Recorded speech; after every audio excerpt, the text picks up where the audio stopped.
जी अस्सलामुअलैकुम बिस्मिल्लाहिर्रहमानिर्रहीम अल्लाहुम्मा सल्ली अला मुहम्मद वाला आले Muhammad. Welcome to new vlog. ਮੈਂ ਹਾਂ ਸ਼ਾਹਦ ਅਲ ਹਨੀਫ। ਤੁਸੀਂ ਦੇਖਦੇ ਪਏ ਹੋ YouTube channel Rain vlog 5060। YouTube channel Rain vlog 5060। ਉਮੀਦ ਹੈ ਦੋਸਤੋ ਤੁਸੀਂ ਸਾਰੇ ਖੈਰ ਖਰੀਏ ਨਾਲ ਹੋਵੋਗੇ। ਆਪਣੇ ਘਰ-ਬਾਰ, ਮਾਂ-ਪਿਓ, ਭੈਣ ਭਰਾ, ਬੀਬੀ ਬੱਚੇ, ਭਤੀਜੇ ਭਤੀਜੇ, ਭਾਣਜੀਆਂ ਸਾਰਿਆਂ ਦੇ ਨਾਲ ਅੱਲਾਹ ਤਾਲਾ ਤੁਹਾਨੂੰ ਖੁਸ਼ ਆਬਾਦ ਰੱਖੇ। ਸਾਡੀ ਦੁਆ ਆ ਤੁਸੀਂ ਸਾਡੇ ਲਈ ਦੁਆ ਕਰਿਆ ਕਰੋ। ਬਾਕੀ ਚੱਲਦੇ ਆ ਨਵੇਂ ਔਰ ਮਜ਼ੇਦਾਰ ਵਲੌਗ ਵਾਲੇ ਬੰਨੇ ਨੂੰ। ਉਸ ਤੋਂ ਪਹਿਲਾਂ ਜਿਨ੍ਹਾਂ ਨੇ ਦੇਖਿਆ ਸਾਡੇ ਚੈਨਲ ਨੂੰ ਸਬਸਕ੍ਰਾਈਬ ਨਹੀਂ ਕੀਤਾ, ਲਾਜ਼ਮੀ ਜਾ ਕੇ ਸਬਸਕ੍ਰਾਈਬ ਕਰ ਲਓ। ਜਲਦੀ ਜਲਦੀ ਸਬਸਕ੍ਰਾਈਬ ਕਰ ਲਓ, ਨਾਲ ਬੈਲ ਆਈਕਨ ਨੂੰ ਵੀ ਪ੍ਰੈਸ ਕਰ ਲਓ, ਕਿਉਂਕਿ ਬੈਲ ਆਈਕਨ ਨੂੰ ਵੀ ਪ੍ਰੈਸ ਉਹਦੇ ਨਾਲ ਹੀ ਕਰ ਲਿਆ ਕਰੋ। ਤੁਸੀਂ ਜਦੋਂ ਬੈਲ 'ਤੇ ਉਂਗਲ ਮਾਰਦੇ ਜੇ ਨਾ, ਚਲੋ 3-4 ਬੈਲਾਂ ਆ ਜਾਂਦੀਆਂ ਵਾ, ਠੀਕ ਆ। ਉਹ ਹੁੰਦੀਆਂ ਵਾ ਫਿੱਕੇ ਫਿੱਕੇ ਰੰਗ ਦੀਆਂ, ਇੱਕ ਹੁੰਦੀ ਕਾਲੇ ਸ਼ਾਹ ਰੰਗ ਦੀ, ਉਹਨੂੰ ਤੁਸੀਂ ਉਹਦੇ 'ਤੇ ਉਂਗਲ ਮਾਰਨੀ ਆ, ਆਲ ਹੋ ਜਾਣਾ, ਠੀਕ ਆ। ਪੱਕੀ ਨਿਸ਼ਾਨੀ ਉਹ ਬੈਲ ਕਾਲੇ ਰੰਗ ਦੀ ਆ, ਅਤੇ ਉਹਨੂੰ ਜਲਦੀ ਜਲਦੀ ਪ੍ਰੈਸ ਕਰ ਲਓ, ਸਬਸਕ੍ਰਾਈਬ ਕਰ ਲਓ। ਅਤੇ ਬਾਕੀ ਚੱਲਦੇ ਆ ਨਵੇਂ ਔਰ ਮਜ਼ੇਦਾਰ ਵਲੋਗ ਵਾਲੇ ਬੰਨੇ ਨੂੰ। ਬੈਠਾ ਸੀਗਾ ਰੂਮ 'ਤੇ, ਮੈਂ ਕਿਹਾ ਵਲੋਗ ਸ਼ੁਰੂ ਕਰੀਏ, ਬਾਕੀ ਫਿਰ ਦੇਖਾਂਗੇ ਸੂਰਤ ਹਾਲ। ਗਰਮੀ ਇੰਨੀ ਪਈ ਖੜੀ ਆ, ਇਹ ਦੇਖੋ ਕਾਫੀ ਗਰਮੀ ਆ, ਬਹੁਤ ਤੇਜ਼ ਧੁੱਪ ਆ। ਅਸੀਂ ਗੱਡੀਆਂ ਇੱਥੇ ਖੜੀਆਂ ਕਰ ਦਿੱਤੀਆਂ ਮੈਂ ਬੂਹੇ ਦੇ ਅੱਗੇ। ਕਾਲੀ ਗੱਡੀ ਦਾ ਵੀ ਅੱਜ ਕੱਪੜਾ ਲਾਇਆ ਵਾ ਗੈਸ 'ਚ, ਉਹਦੇ PPF ਕਰਾਉਣ, ਉਹ ਹੁਣ ਕਰਾ ਕੇ ਆਇਆ। ਅਤੇ ਉਹਨੂੰ ਹੁਣ ਧੁੱਪ ਲੱਗੂਗੀ ਨਾ, ਧੁੱਪੇ ਖੜੀ ਕਰਨੀ ਪੈਂਦੀ PPF ਕਰਾ ਕੇ। ਬਾਕੀ ਇਹ ਸਾਰਾ ਸਾਡਾ ਪਿੰਡ ਦਾ ਮਾਹੌਲ ਆ। ਆਹ ਦਰਖਤ ਲੱਗੇ ਮੇਰੇ ਬੂਹੇ ਦੇ ਅੱਗੇ, ਆਹ ਜਿਹੜੇ ਚਿੱਟੇ ਚਿੱਟੇ ਫੁੱਲ ਨਾ, ਬੜੀ ਪਿਆਰੀ ਖੁਸ਼ਬੂ ਇਹਨਾਂ ਦੀ, ਅਖੀਰ ਖੁਸ਼ਬੂ ਆ ਪਿਆਰੀ। ਇੱਧਰ ਦੇਖੋ ਤਾਂ ਮੌਜਾਂ ਜਿਨ੍ਹਾਂ ਦੀਆਂ ਲੱਗੀਆਂ, ਬਿੱਲੀਆਂ ਸੁੱਤੀਆਂ ਮਜ਼ੇ ਨਾਲ, ਬਿਲਕੁਲ ਕੂਕਾਂ ਦੇ ਵਿੱਚ ਸੁੱਤੀਆਂ ਪਈਆਂ। ਉਹਨਾਂ ਨੂੰ ਨਹੀਂ ਪਤਾ ਵੀ ਸਾਡਾ ਵਲੋਗ ਬਣਨ ਦਿਆ ਵਾ, ਹੈਂ, ਮਜ਼ੇ ਨਾਲ ਸੁੱਤੀਆਂ ਪਈਆਂ ਬਿੱਲੀਆਂ। ਮੈਂ ਹੈਗੀਆਂ ਵਾ 1 2 3 4, ਇੱਕ ਉਹ ਛੋਟਾ ਜਿਹਾ ਬੱਚਾ, 5 ਨਗ ਸੁੱਤੇ ਪਏ ਆ। ਬਾਕੀ ਇੱਦਾਂ ਦੇ ਮਾਹੌਲ ਸ਼ੌਲ ਆ ਜਿਹੜੇ ਤੁਹਾਨੂੰ ਸ਼ੇਅਰ ਕਰਦੇ ਰਹੀਦਾ, ਅਤੇ ਜਿਹੜੇ ਇਨਸ਼ਾਅੱਲਾ ਸ਼ੇਅਰ ਕਰਦੇ ਰਹਾਂਗੇ। ਬਾਕੀ ਬੈਠੇ ਹਾਂ ਰੂਮ 'ਤੇ, ਬਾਹਰ ਨਿਕਲਾਂਗੇ ਹੁਣ, ਕੋਈ ਸ਼ੂਟ ਸ਼ਾਟ ਕਰ ਲਾਂਗੇ। AC ਚੱਲ ਰਿਹਾ, AC ਤੋਂ ਬਗੈਰ ਗੁਜ਼ਾਰਾ ਕੋਈ ਨਹੀਂ ਹੈਗਾ ਇੱਥੇ ਵੀ।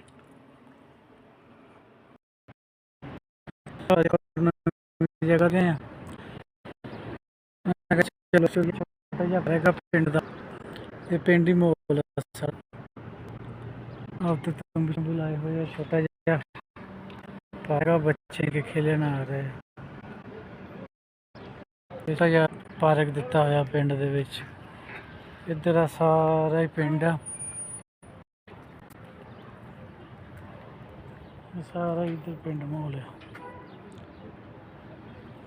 ਆ। ਇੱਥੇ ਕੋਈ ਦਫ਼ਤਰ ਹੈ ਜਿੱਥੇ ਨਾ ਗਏ ਹੋਏ ਆ ਨਾ, ਇਹ ਦਫ਼ਤਰ ਹੈ ਜਿੱਥੇ ਅਸੀਂ ਆਏ। ਇਹ ਪਤਾ ਨਹੀਂ ਕਾਹਦਾ ਦਫ਼ਤਰ ਆ, ਬਾਕੀ ਹੈ ਸਾਰਾ ਪਿੰਡ ਏਰੀਆ ਹੀ ਹੈ। ਇੱਧਰ ਸਾਰੇ ਬੱਚੇ, ਛੋਟੇ ਛੋਟੇ ਬੱਚੇ ਖੇਲਣ ਦੇ, ਹੁਣ ਬੱਚੇ ਦੌੜ ਫਿਰਦੇ ਆ। ਮੈਂ ਕਿ ਚਲੋ ਅਸੀਂ ਥੋੜ੍ਹਾ ਜਿਹਾ ਵਲੋਗ ਸ਼ੂਟ ਕਰ ਲਈਏ। ਆ ਸਾਰਾ ਨਾ ਪਿੰਡ ਮਾਹੌਲ ਹੀ ਆ। ਕਫੀਲ ਵੜਿਆ ਵਾ ਉੱਧਰ, ਅਤੇ ਮੈਂ ਕਿਹਾ ਚਲੋ ਅਸੀਂ ਵੀ ਇੱਥੇ ਥੋੜ੍ਹਾ ਜਿਹਾ ਇੰਜੋਏ ਕਰ ਲਈਏ। ਅਤੇ ਕਫੀਲ ਨਿਕਲ ਆਇਆ, ਫਿਰ ਬੰਦ ਕਰ ਦਿਆਂਗੇ, ਇਹੀ ਆ, ਹੋਰ ਕੀ ਆ। ਅਤੇ ਬਾਕੀ ਇੱਥੇ ਜ਼ਿਆਦਾਤਰ ਸੌਦੀ ਹੁੰਦੇ, ਇੱਥੇ ਪਤਾ ਨਹੀਂ ਹੈ ਕੀ ਹੈ। ਇਹ ਕੋਈ ਦਫ਼ਤਰ ਆ ਕਿਸੇ ਚੀਜ਼ ਦਾ ਨਾ, ਜਬਜਾਤ, ਮਸਲਨ ਕੋਈ ਜਬਜਾਤ ਵਗੈਰਾ, ਕੋਈ ਇੱਦਾਂ ਦੀਆਂ ਚੀਜ਼ਾਂ ਦਾ ਇਹ ਦਫ਼ਤਰ ਆ। ਬਾਕੀ ਇਹ ਹੁਣ ਨਿਕਲੂਗੀ ਤਾਂ ਫਿਰ ਪਤਾ ਲੱਗੂਗਾ।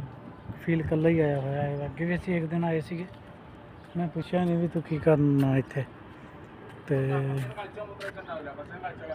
ਲੇਕਿਨ ਮੈਂ ਨਾ ਅੱਜ ਪੁੱਛਾਂਗਾ ਵੀ ਦਫ਼ਤਰ ਕਾਹਦਾ ਹੈ। ਆਹ ਸਾਰਾ ਪਾਰਕ ਆ। ਬੰਗਾਲੀ ਆਇਆ, ਬੰਗਾਲੀ ਨੇ ਆਪਣੀ ਫੈਮਿਲੀ ਰੱਖੀ ਹੋਊਗੀ ਇੱਥੇ, ਨਿੱਕੇ ਨਿੱਕੇ ਬੱਚੇ ਲੈ ਕੇ ਆਇਆ ਹੈ। ਇਹ ਸਾਰਾ ਏਰੀਆ ਜਿਹੜਾ ਨਾ, ਇਹੀ ਆ ਪਿੰਡ ਏਰੀਆ ਵਾ, ਅਤੇ ਛੋਟਾ ਜਿਹਾ ਪਾਰਕ ਦਿੱਤਾ ਹੋਇਆ। ਉਹ ਪਰਲੇ ਬੰਨੇ ਮਸਜਿਦ ਆ, ਉਧਰਲੇ ਬੰਨੇ ਨਹੀਂ ਮੈਂ ਗਿਆ ਹੈਗਾ, ਲੇਕਿन ਉਹ ਪਰਲੇ ਬੰਨੇ ਮਸਜਿਦ ਆ ਸਾਰੀ। ਤੇ ਬਾਕੀ ਮੈਂ ਕਿਹਾ ਚਲੋ ਥੋੜ੍ਹਾ ਜਿਹਾ ਸ਼ੂਟ ਮਾਰ ਲਈਏ, ਇੱਥੇ ਵਲੋਗ ਸ਼ੂਟ ਕਰ ਲਈਏ। ਅਸੀਂ ਸ਼ੂਟ ਨਹੀਂ ਮਾਰਨਾ, ਵਲੋਗ ਸ਼ੂਟ ਕਰਨਾ, ਤੇ ਉਹ ਅਸੀਂ ਸ਼ੁਰੂ ਕਰ ਲਿਆ ਵਾ। ਬਾਕੀ ਅੱਗੇ ਨੂੰ ਦੇਖਦੇ ਹਾਂ ਕੀ ਸੂਰਤ ਹਾਲ ਬਣਦੀ ਹੈ। ਦੋਸਤ ਅੱਜ ਪਹੁੰਚ ਗਏ ਆ ਮੱਛਲੀ ਵਾਲੀ ਦੁਕਾਨ ਤੇ, ਇੱਥੇ ਆਰਡਰ ਦੇ ਦਿੱਤਾ ਆ। ਅੱਜ ਹੈਗੀ ਆ ਮੱਛਲੀ ਖਾਣ ਦਾ ਪ੍ਰੋਗਰਾਮ। हाँ भाई मछली वाले काम कर रहे हैं।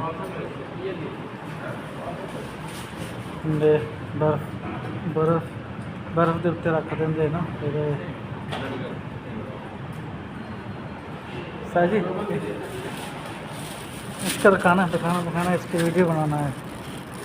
ये मुझे नहीं पता क्या है ये कुछ नया है।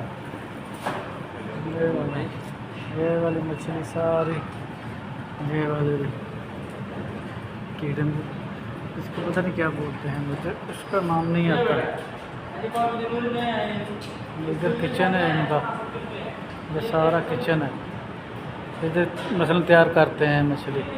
इधर ऊपर बैठने के लिए सीढ़ियाँ लगा दी, ये कैशियर।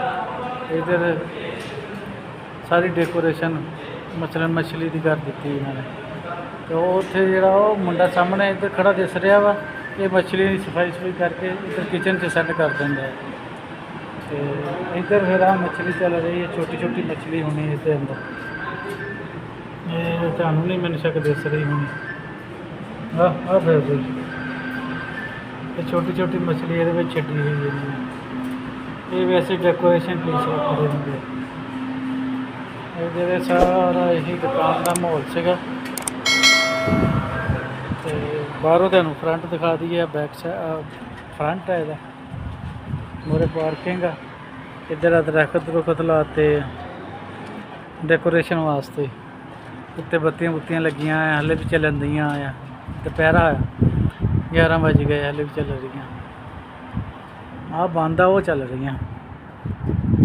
बाकी आ सारा यही दुकान का ही माहौल है।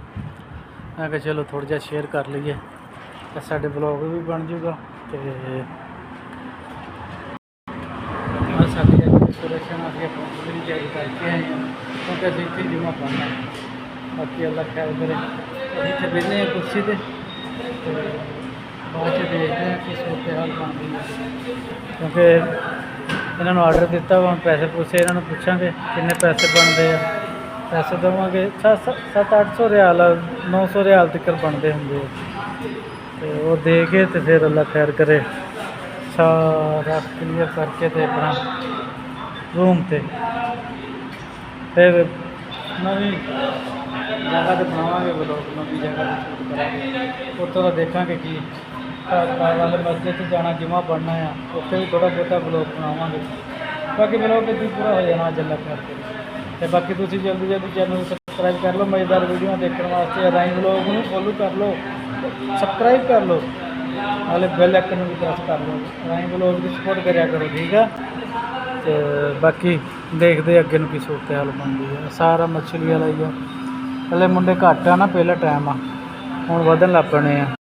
लो उस्ताद जी इस ब्लॉग का इत्थे एंड करते हैं। बाकी इंशाल्लाह मिलांगे नवी वीडियो ना, नवीं गल्लां ना। जे तुहानूं साडा ब्लॉग अच्छा लग्या होवे, साडे चैनल लाजमी सबसक्राइब शेयर कमेंट लाइक करियो। बाकी असीं फिर चले ड्यूटी ते, अगला ब्लॉग स्टार्ट करांगे इत्थों ही। तो बाकी इंशाल्लाह जो भी रूटीन हुई है अगली, वो भी तुहाडे नाल शेयर करांगे। और सामने लोग खड़े आ साडे दरखत।